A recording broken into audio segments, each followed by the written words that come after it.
तो guys Wikipedia channel में आपका स्वागत है।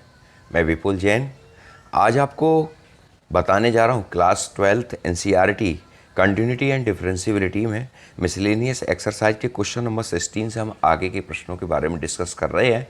हमने पिछली वीडियो में क्वेश्चन नंबर 11 से क्वेश्चन नंबर 15 तक के प्रश्नों के बारे में डिस्कस किया था, तो देखते रहिए Wikipedia channel.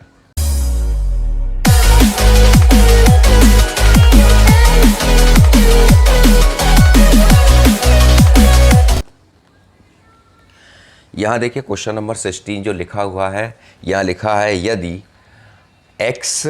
Cos y equal x cos a plus y तथा cos a is not equal plus minus 1 है तो सिद्ध कीजिए d y over d x equal cos square a plus y upon sine a. यानी आप यहाँ पर स्पष्ट रूप से देख लीजिए, ये जो फंक्शन हमें दे रखा है cos y equal x cos a plus y, यहाँ पर हमें d y over d x की वैल्यू को हमें निकालना है। तो हमें d y over d x की वैल्यू को इस तरीके से लिखना है कि जिससे हमारा d y over d x निकल आए। हमने यहाँ पर cos y equal x cos a plus y लिखा है। यहाँ देखिए कॉस वाई अपॉन ये वाला जो फंक्शन था कॉस ए प्लस वाई, इसको हम हर में लेके आए इक्वल एक्स। दोनों पक्षों में हमने क्या किया, बाई के सापेक्ष अवकलन किया।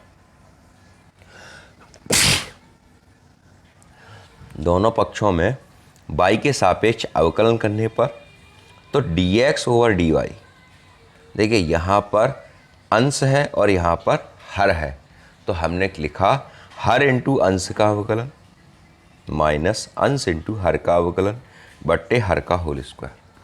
ठीक है, अब यहाँ देखिए cos a plus y first function second derivative, ये अंश इंटू हर का अवकलन कॉस वाई का माइनस साइन वाई, फिर ये माइनस कॉस वाई ये लिखा, फिर कॉस ए प्लस वाई का minus sine a plus y. तो ये माइनस इस यहाँ का कॉस का डेरिवेटिव माइनस का होता है, इसलिए माइनस माइनस कर दिया हमने प्लस। ठीक है, cos sine a plus y upon cos a plus y का होल स्क्वायर। बात समझ गए ना, कॉस का डेरिवेटिव साइन होता है माइनस का, तो यहाँ पर माइनस था और ये हो गया प्लस। अब यहाँ पर नेक्स्ट स्टेप में देखिए, ये माइनस आगे आ गया cos a plus y into sine y plus cos y sine a plus y, यहाँ पर upon cos a plus y का होल स्क्वायर। देखिए यहाँ पर एक फॉर्मूला क्रिएट होता है ट्रिग्नोमेट्री का, sign A cos B minus cos A sine B, यानी साइन ए ये है और साइन बी ये है। तो यहाँ पर साइन ए माइनस बी की फॉर्म में हम इसको लिखेंगे तो साइन ए माइनस बी यानी ए आपका ए प्लस वाई हो जाएगा और बी आपका माइनस वाई हो जाएगा upon cos square a plus y, ये होल स्क्वायर था। तो हमेशा जब भी ट्रिग्नोमेट्रिक फंक्शन पर पावर होती है तो उसके एंगल पर पावर कभी नहीं आती, उसके पद पर आती है, यानी कॉस पर आएगी, साइन पर आएगी, टेन पर आएगी, है ना। तो यहाँ पर देखिए sine a plus y minus y upon cos square a plus y, यहाँ बाई से बाई हमने इसे कैंसिल किया तो d x over d y बराबर sine a upon cos square a plus y, ये फंक्शन आ गया। हमें चाहिए d y over d x, तो d y over d x equal cos square a plus y upon sine a, ये हो गया। नेक्स्ट क्वेश्चन की तरफ चलते हैं। नेक्स्ट क्वेश्चन है क्वेश्चन नंबर 17। क्या लिखा है, यदि x equal a cos t plus t sine t और y equal a sine t minus t cos t, यहाँ निकालना है d two y over d x square. लेकिन यहाँ पर देखिए क्वेश्चन में एक भिन्नता है। क्वेश्चन भिन्नता क्या है, यहाँ पर जो x के साथ जो वेरिएबल है वो t है एंगल के साथ, और y के साथ भी t है, तो हम इसका अवकलन t के सापेक्ष करेंगे। बात मेरी आप समझ रहे हो ना, मैं क्या कहना चाह रहा हूँ। ठीक है, यहाँ देखिए सबसे पहले हमने x का फंक्शन उठाया, ये x बराबर a cos t plus t sine t, हम इसके सापेक्ष अवकलन करेंगे। तो dx over d t a cos t का हो जाएगा माइनस साइन टी। अब यहाँ पर हम फर्स्ट और सेकंड फंक्शन को यूज़ करेंगे, तो first function second derivative sine t का हो जाएगा cos t plus sine t into 1। ठीक है, a minus sine t plus first, अब यहाँ देखिए साइन टी ये पॉजिटिव है ये नेगेटिव है, तो ये आपस में कट गया, ये हमारे पास बचा, यानी D x over d T की जो वैल्यू हमारे पास आ रही है वो आ रही है ए t cos T. Equation first हो गया ये। अब सेकंड फंक्शन जो है हमारे पास y equal a sin t minus cos T है, हम इसका भी t के सापेक्ष अवकलन करने पर दोनों पक्षों में, ठीक है। अब यहाँ पर देखिए dy over d t equal a sine t का हो जाएगा cos t minus first function और सेकंड फंक्शन यहाँ पर भी हम लगाएंगे तो फर्स्ट फंक्शन सेकंड डेरिवेटिव यानी कॉस टी का हो जाएगा minus sine t plus second function cos t और टी का हो जाएगा 1, ठीक है। यहाँ देखिए a कॉस टी माइनस, अब यहाँ पर माइनस, ये माइनस है और ये भी माइनस है तो ये हो गया प्लस, ठीक है, इंटू टी साइन टी का हो गया कॉस साइन टी, तो साइन टी ये माइनस कॉस टी से कॉस टी कट गया, ये आया d y over d t equal a t sine t, equation number 2। समीकरण 1 में समीकरण 2 में समीकरण 1 का भाग लगाने पर, क्योंकि डी वाई हमें पहले चाहिए और डी एक्स बाद में, तो d y over d t upon d x over d t equal a t sine t upon a t cos t, तो ए से ए कैंसिल हुआ, टी से टी कैंसिल हुआ, साइन बट्टे कॉस, ये ट्रिग्नोमेट्रिक फॉर्म है, sine बट्टे cos होता है टेन टी, ठीक है। ये हो गया d y over d t equal tan t. अब यहाँ पर d y over d x equal tan t आ गया। अब हमें तो d two y over d x square निकालना है, यानी एक बार अगेन डिफरेंशियल फिर करना है, तो यहाँ पर हमने अगेन डिफरेंशियल लिखा, हमें इसका अवकलन करना है d over d x d y over, क्योंकि टेन टी की जो वैल्यू है वो है आपकी टेन टी की जो वैल्यू आ रही है वो d y over d x की है। हमने यहाँ लिखा d over d x d y over d x की है टेन टी, ठीक है। तो डी ओवर डी टी, अब इसको लिखने का ज़रा तरीका देख लो आप, जो मैंने यहाँ पर लिखा है d two y over d x square equal d over d x tan t, तो डी ओवर डी टी, ये टी जो है, क्योंकि यहाँ पर जो हम इसका डेरिवेटिव कर रहे हैं, हमने ऐसा क्यों किया है उसको आप समझने की कोशिश करो। यहाँ पर जो टेन टी है और यहाँ पर x है, अगर हम इसका x के सापेक्ष अवकलन करेंगे तो ये हो ही नहीं पाएगा, क्योंकि ये कांस्टेंट नंबर हो जाएगा। तो हमने इसका डिफ्रेंसिएशन करने के लिए d over d T into ten T into D t over d x, यानी इस डी टी का ऊपर नीचे रेशलाइज कर दिया, परमेयीकरण कर दिया, तो ये बन गया D over d T ten T into D t over d x. तो डी ओवर डी टी, इसका टेन टी का डेरिवेटिव हो जाता है सेक स्क्वायर टी, ठीक है। फिर इसका हमने d t over d x, तो d t over d x देखिए यहाँ पर d x over d t क्या आया a into t cos t, तो d t over d x क्या हो जाएगा 1 upon a t cos t, ठीक है। तो ये हो गया d two y over d x square d two y over d x square equal 1 upon a T, ये आ गया 1 अपॉन ए टी, और सेक स्क्वायर ये और कॉस टी ये, तो कॉस टी को हमने ऊपर ले गए, ये सेक क्यूब टी बन गया। मेरी बात आपको समझ में आ गई? नहीं आए तो कमेंट कर देना, मैं फिर से आपको समझाने की कोशिश करूँगा, आपको बताने की कोशिश करूँगा। और नीचे एक लाइन चल रही है, मेरा व्हाट्सअप नंबर है, अगर आप उस पर जुड़ना चाहते हो तो मुझसे बात करना चाहते हो तो आप उससे सीधे संपर्क कर सकते हो। और जो व्यूअर नए हैं, जो वीडियो को देख रहे हैं, तो वो वीडियो को चैनल को सब्सक्राइब कर लें, वीडियो को लाइक करें, शेयर करें, जिससे और भी बच्चों को लाभ मिल सके। नेक्स्ट क्वेश्चन की तरफ चलते, क्वेश्चन नंबर 18। यहाँ पर नेक्स्ट क्वेश्चन नंबर 18 में क्या लिखा है, यदि F x equal mod x Q तो प्रमाणित कीजिए एफ डबल डैश एक्स का अस्तित्व है, इसे ज्ञात करो। तो मेरा कहने का मतलब है आपसे एफ डबल डैश एक्स ज्ञात करवा रहे, यानी मैंने आपको पिछली वीडियो में भी आपको बताया था कि अगर इस पर डबल डैश लगा है तो यानी इस पर 2 बार डिफरेंशियल हो रहा है, ओके। एक बार अगर एक डैश लगा होता तो एक डिफरेंशिएशन, 2 बार अगर लगा हुआ है तो 2 बार डिफरेंशिएशन हो रहा है। अब यहाँ पर देखिए इस क्वेश्चन को हमने कैसे किया है वो आप समझ लीजिए। यहाँ पर पूछा जा रहा है f x equal mod x Q, जबकि x ग्रेटर इक्वल 0 तो मॉड x बराबर है। सबसे पहले हम इसका एक बार अवकलन करेंगे, तो ये x है, पॉजिटिव इंटीजर होता है, मॉड लगा हुआ है तो एक्स क्यू हो गया।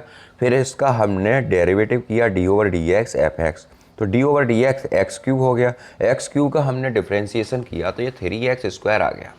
अगेन डिफरेंशियल किया तो ये 6x आ गया, ठीक है। अब हम ये 6x आ गया, ठीक। अब हम यहाँ पर जो फॉर्म है, जो इन्होंने हमें फॉर्म दी है कि प्रमाण अस्तित्व है तो इसे ज्ञात करो। अब यहाँ देखो इसका मान हमने दो जगह चेक किया कि इसका अस्तित्व है या नहीं। अब हमने चेक कैसे किया, x का मान देखो ये 6x आ रहा है, ठीक है।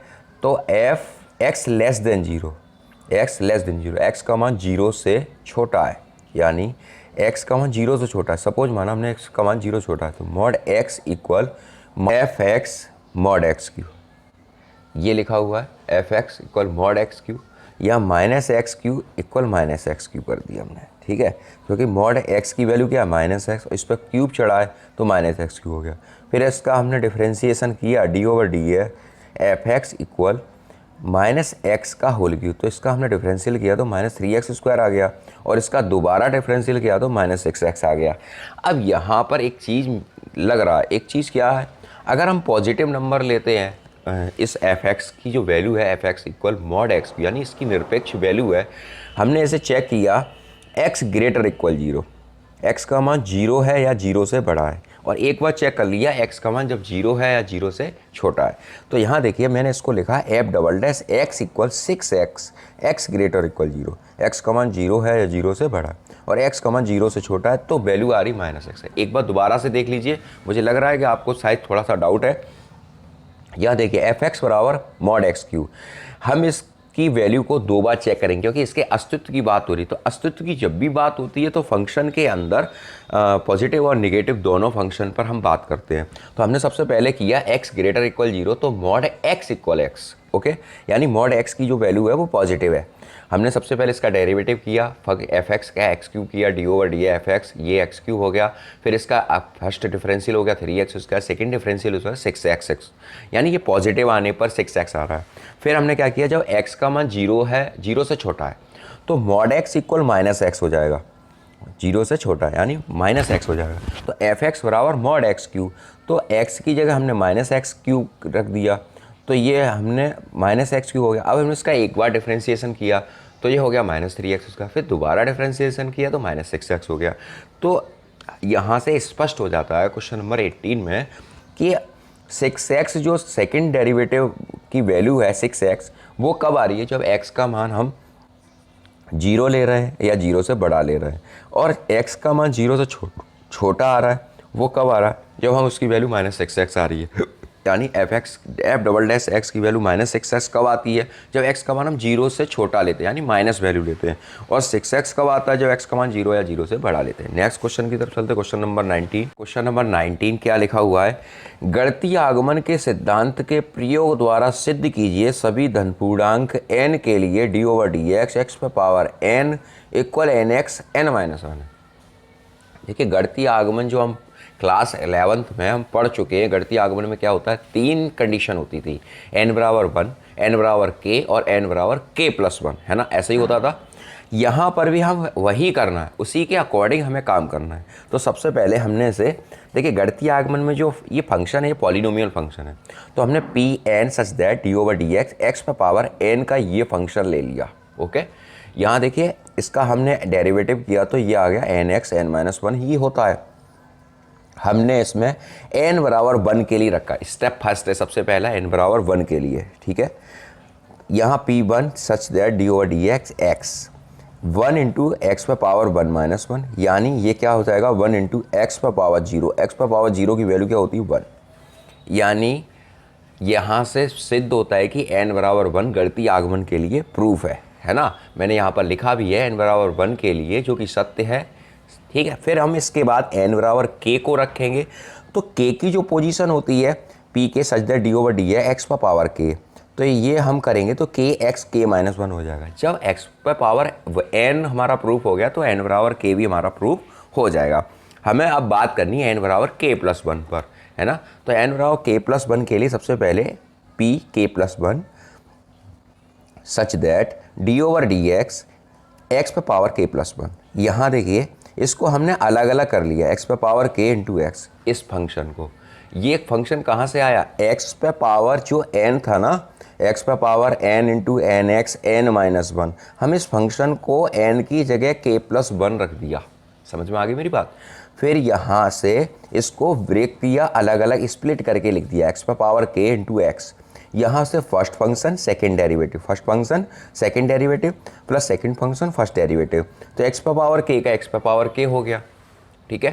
x पे पावर k का x पे पावर k हो गया, प्लस x का 1 हो गया, फिर x, यहाँ पर x पे पावर k है तो kx k-1 होगा। यहाँ देखिए x से x कट गया, यहाँ से हमने x पे पावर k कॉमन ले लिया, ये आया x पे पावर k 1 + k। आप समझ रहे हो ना मेरी बात। यहाँ देखिए हम इसको थोड़ा सा आपके सामने प्रूव करके दिखाते हैं कि ये x n-1 होता है, x पे पावर n की फॉर्म है ना। अब यहाँ पर अगर हम n बराबर k+1 रखें तो क्या आता है k+1, फिर x पे पावर k+1 - 1, तो 1 से 1 कट गया, वैल्यू क्या आ रही है x पे पावर k+1, यही तो आ रहा है x पे पावर k+1। आपको समझ में आ गया। यहाँ लिखेंगे, देखिए यहाँ पर Pn = n बराबर k+1 के लिए सत्य है, अतः गणितीय आगमन के सिद्धांत से Pn n के लिए सभी प्राकृतिक मानों के लिए ट्रू है। आप समझ गए। नेक्स्ट क्वेश्चन की तरफ चलते हैं। 20 देखिए, क्वेश्चन नंबर 20 क्या है, sin a + b = sin a cos b + cos a sin b का प्रयोग करते हुए अवकलन द्वारा कोसाइन के लिए योग सूत्र ज्ञात करो। यानी जैसे साइन का फॉर्म लिखा हुआ है ट्रिग्नोमेट्रिक फॉर्म में, ऐसे ही कॉस का आप निकालो, ठीक है, लेकिन इसका डिफरेंशिएशन करके। चलिए यहाँ क्वेश्चन को करते हैं। देखिए मैंने कैसे लिखा है, साइन a + b का डेरिवेटिव जब हम करेंगे तो हमने यहाँ पर लिखा cos a + b। साइन का डेरिवेटिव क्या होता है cos a + b। अब देखिए यहाँ हम इसका t के सापेक्ष अवकलन करेंगे, क्योंकि और तो कोई वेरिएबल हमें दिया नहीं है, तो हमने यहाँ पर मान लिया एक t, एक a को t के सापेक्ष और b को भी t के सापेक्ष अवकलन करेंगे। सबसे पहले यहाँ पे किया cos a + b dA/dt + dB/dt = sin a first function, cos का हो जाएगा सेकंड फंक्शन। देखिए यहाँ जो ये दो हैं, ये दो फंक्शन है, इसको हमने क्या किया, एक को फर्स्ट एक को सेकंड, एक को फर्स्ट एक को सेकंड किया। तो फर्स्ट फंक्शन साइन ए, सेकंड डेरिवेटिव cos b का हो जाएगा -sin b dB/dt + cos b cos a d/dt। ये पहला पूरा हो गया है ना। फिर दूसरे की बात कर रहे हैं cos a sin b, ये देखिए plus cos a cos first function second derivative sign का cos हो जाएगा dB/dt, ठीक है। फिर इसके बाद second derivative into second function into first derivative d/dt। इतना समझ में आया। अब इसके बाद ये तो वैसे ही चलेगा cos a + b d/dt + dB/dt equal, यहाँ से देखिए मैंने इसको थोड़ा सा सिंप्लीफाई करके लिखा है, ये माइनस जो है वो आगे करके लिख लिया, sin a sin b dB/dt plus cos a cos b cos a d/dt। फिर ये लिखा cos a cos b dB/dt sin b minus का sin b sin a d/dt, ठीक है। अब देखो ये फंक्शन देखो ज़रा, -sin a dB/dt के फंक्शन को उठा लो। मैंने dB/dt के फंक्शन को उठा लिया, ठीक है।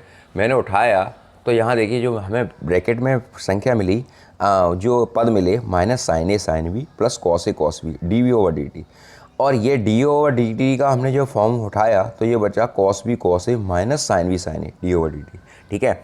अब यहाँ देखिए ये दोनों फंक्शन सिमिलर है। यहाँ देखिए sin a माइनस का sin a sin b + cos a cos b, यहाँ देखिए cos b cos a -sin b sin a। ये दोनों फंक्शन कैसे हैं, आपस में सिमिलर हैं। तो सिमिलर होने की वजह से हमने इसको कॉमन ले लिया, अंदर जो हमारे पास पद बचे वो बचे dB/dt + d/dt। यहाँ पर भी cos a + b d/dt + dB/dt ये बच गया। यहाँ से ये पूरा फंक्शन कैंसिल आउट हो गया। ये जो हमारे पास साइन का अवकलन करने पर, साइन के पदों का अवकलन करने पर हमें ये cos a + b = cos a cos b -sin a sin b की वैल्यू हमें प्राप्त हो गई, ठीक है। फिर भी अगर आपकी कोई प्रॉब्लम हो तो प्लीज़ कमेंट करना। मेरी बात को आप समझ गए। देखिए यहाँ पर हमने जो ये अवकलन किया था वो यहाँ पर a का t के सापेक्ष और b का भी t के सापेक्ष अवकलन करने पर हमने ये आपको बताया है, ठीक है। तो आप समझ गए मेरी बात को, ठीक है।